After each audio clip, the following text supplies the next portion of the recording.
Our Bible word is John 14 verse 26. But the Helper, the Holy Spirit, whom the Father will send in my name, he will teach you all things and bring to your remembrance all things that I said to you. To give context for the Gospel of John,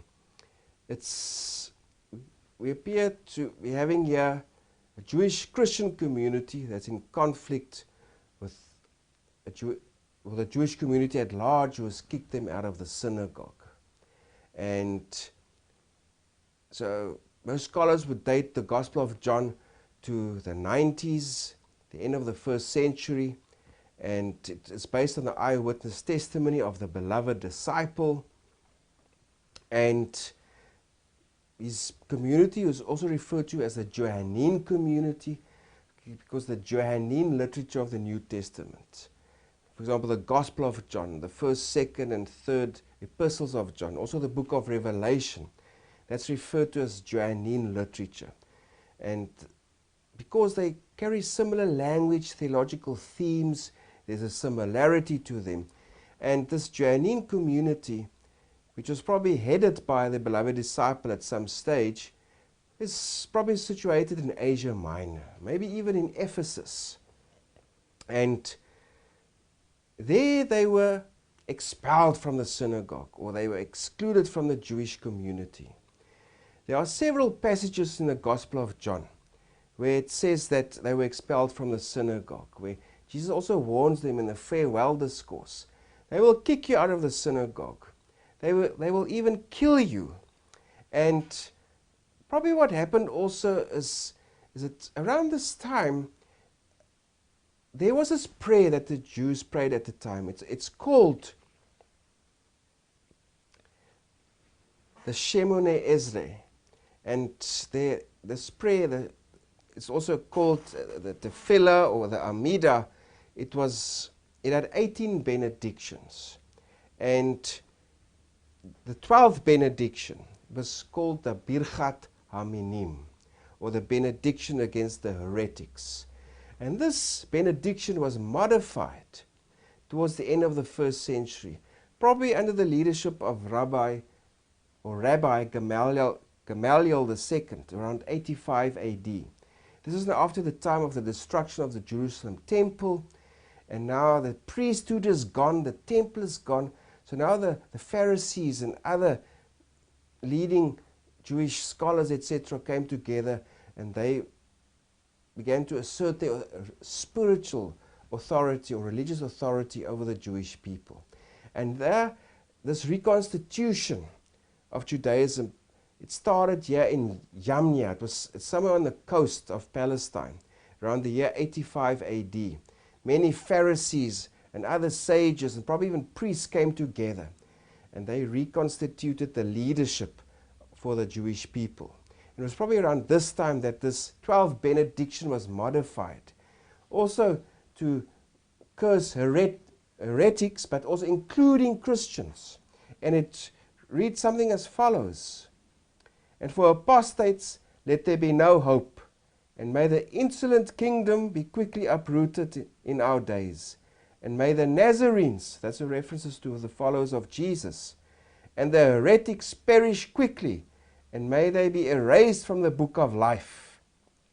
So this was a curse in this prayer, the 𝐸𝐻𝐻𝐻. It was aimed at heretics, now modified to also refer to Christians. And this was probably now became part of the synagogue prayer that was used across the empire at that time. And now the Johannine community, they find themselves in Asia Minor and excluded from these synagogues, also in Asia Minor. And this exclusion from the synagogue, you can go read there also in various passages in the Gospel of John. There 9 verse 34, 12 verse 42, as well as 16 verses 2. So probably the Birchat HaMinim, in other words, this benediction against the heretics, also began to be enforced here in Asia Minor. There were probably also other areas of conflict with fellow Jews, because the deity of Jesus also proved to be a big problem. Later rabbis also referred to the heretics, in other words Christians maybe, as that they believed that there's a plurality in the deity. kind of two gods or something. Because John 5, you go read chapter 5, suggests the deity of Jesus, his divine status. It was a big issue for other Jews who could not accept it. And also, another issue is pneumatology. In other words, the activity of the Holy Spirit. Christians claim that, hey, the Holy Spirit is working through us. This future age that God has promised, this age of the Spirit, etc., is now happening. And now we have received new revelations through Jesus. Also through us, the church, we are the time of the Spirit, etc. So there was this conflict between the Johannine community and the Jewish community, who also claimed we are followers of Moses. And so there's also a bit of polemic against Moses from these Jewish Christians in Asia Minor. Not that they reject Moses. Moses was good. He was a man sent by God. But now we have something better in Jesus. Right at the beginning, chapter 1, verses 17, it says there, of his fullness we have all received, and grace for grace. Now verse 17. For the law was given through Moses. That was something good. The law was given through Moses. But grace and truth came through Jesus Christ. We have something better now that has come through Christ. So it was part of the polemic also. So we must understand there are two levels of communication taking place here. On one level, it's the Johannine community in Asia Minor in conflict with other Jews of Asia Minor. They are being persecuted, oppressed by these other Jews. Life is being made difficult for them. And of course, that group there, the author writes it in such a way that that conflict is addressed by the conflict Jesus had with his opponents back in 30 AD, in other words, all those years before. So remember when you read the Gospel of John, it's Jesus arguing against his own opponents, that was the Pharisees, the high priests of his time. But also, it helps the Johannine community later on a second level, also to argue against their opponents, and also to the polemics that they experience, to address that. Also for the author to convince these guys, hey, you are the true and authentic Judaism. You are not heretics. Christ has come, God has sent him. This is where true Judaism is to be found, is in the community of Jesus. So we are in the farewell discourse of Jesus. That's chapters 14 to 16. And this is Jesus, he's addressing his disciples. He's telling them now he's going away and they're going to have a difficult time. They're going to be put out of the synagogue. And so Jesus is preparing his disciples for this time period that he will be with them no longer. And in chapter 13, he actually says the time for the Son of Man to be glorified has come. And Peter asks, if you read there, chapter 13, verse 36, Simon Peter said to him, Lord, where are you going? Because Jesus says part of this glorification is that he's going away. He's going to the Father. And that's why Peter asks him, yeah, Lord, where are you going? And so there's anxiety amongst the disciples. I mean, what are they going to do now without Jesus? Lord, where are you going? We want to come with you. And in chapters 14 to 16, Jesus explains in various ways that he's going to return to his disciples. And the evangelist writes it in such a way that this return of Jesus operates on different levels. On one level, Jesus will return to them after the resurrection. They won't see him for a short while, and then they will see him. They will see him after his resurrection. The second way that Jesus will return to them is through the Holy Spirit. The Holy Spirit will be there to mediate Jesus' presence. And Jesus also speaks of his future return, where he says, in my Father's house there are many mansions, and I will come again and receive you unto myself.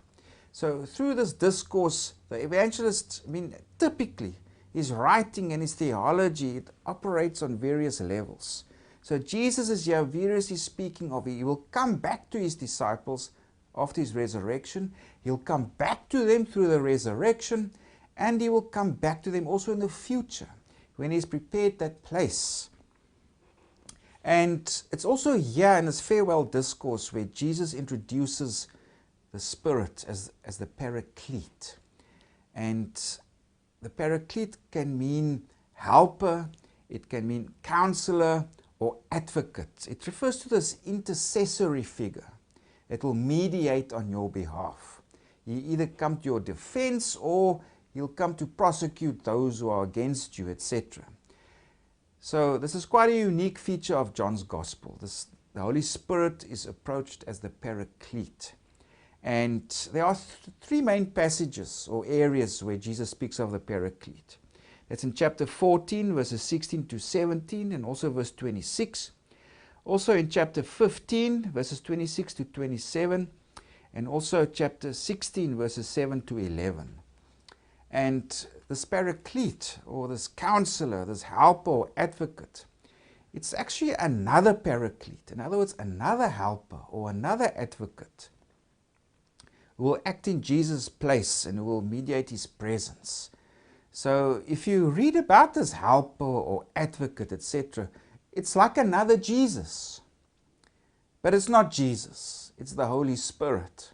So yeah, we also have elements that contributes to the doctrine of the Trinity, the triune God. So what's the role of this Holy Spirit or Paraclete? He will be there to reveal truth.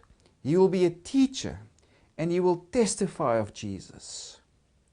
Also importantly, he will mediate Jesus' presence. So in a sense, Jesus is telling his disciples, I'm going away, but I'm not away. I'm with you through the Holy Spirit. Then also, the Paraclete will be a prosecutor of the cosmos or the world. He will bring charges against the world who has rejected the Son of God. So let's go to where it's first mentioned in chapter 14.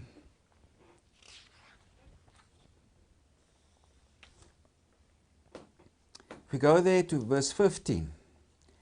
If you love me, keep my commandments. So this is also the condition of Jesus being with his disciples through the Spirit. Obedience must be shown to Christ and his teaching. The obedient people of God, that's where the Spirit of God will be. That's where the Paraclete, the helper, the advocate will be. It's among those who show obedience to the teaching of Jesus. And then Jesus goes in verse 16, he says, and I will pray the Father, and he will give you another helper. Jesus is the first helper. He's the first Paraclete, the first helper or counselor. But he will send another one who will be just like him. So I'll give you another helper, that he may abide with you forever. The Spirit of truth, whom the world cannot receive, because it neither sees him or knows him. But you know him, for he dwells with you and will be in you. So in other words, the Spirit, he will be among believers. He will be within believers. So there will be this indwelling, the Spirit in God's people, and people will dwell in the Spirit. Then Jesus in verse 18 says, I will not leave you orphans. I will come to you. Yeah, specifically, Jesus is saying, I will come to you in the form of the Spirit. Remember, Jesus will come to them after the resurrection. He'll come to them through the Spirit. And there's also this coming where he will actually come to fetch his people at the future resurrection. Now in verse 26, also a Bible word, that's the second reference to the Paraclete.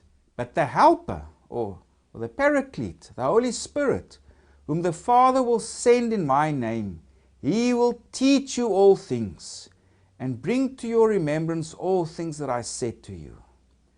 So this is also speaking to the disciples now. In times of difficulty, when they are persecuted, when they are kicked out of the synagogue, etc., the Holy Spirit will also come to them and remind them of what Jesus has actually taught them. So this is essentially words of comfort. Jesus says, I'm going to my Father, the time has come, but I will still be with you. There will be this other helper will come to you. And it's also interesting to note all the parallels between Jesus and the Holy Spirit. If you see there, on the left-hand column is what the Paraclete or the Holy Spirit will do, and on the right is Christ. Both of them will teach. Both of them gives testimony. Both of them convicts the world. Both of them, they reveal, they disclose, and they proclaim essentially the nature of God or the nature of Jesus, etc. And the Holy Spirit or the Paraclete is a spirit of truth. Jesus himself is the truth. And Jesus is a Paraclete. And of course the Holy Spirit is also this helper, this advocate, this counselor. There are also many other parallels between Jesus and the Paraclete. So Jesus is saying here, he's giving these words of comfort. I'm leaving you, but also in a sense, I'm not leaving you forever because I'm coming back to you. And in our context here is, I will return to you through the Holy Spirit. This Paraclete will work with you. He will teach you. He will remind you of what I've said to you. He will testify about me, Jesus says. And also he will prosecute the world. He will come to your defense and your assistance. So this is Jesus. Even if he's left through the ascension, he's still amongst his followers. He's still amongst his people through the Paraclete, or this helper, the Holy Spirit.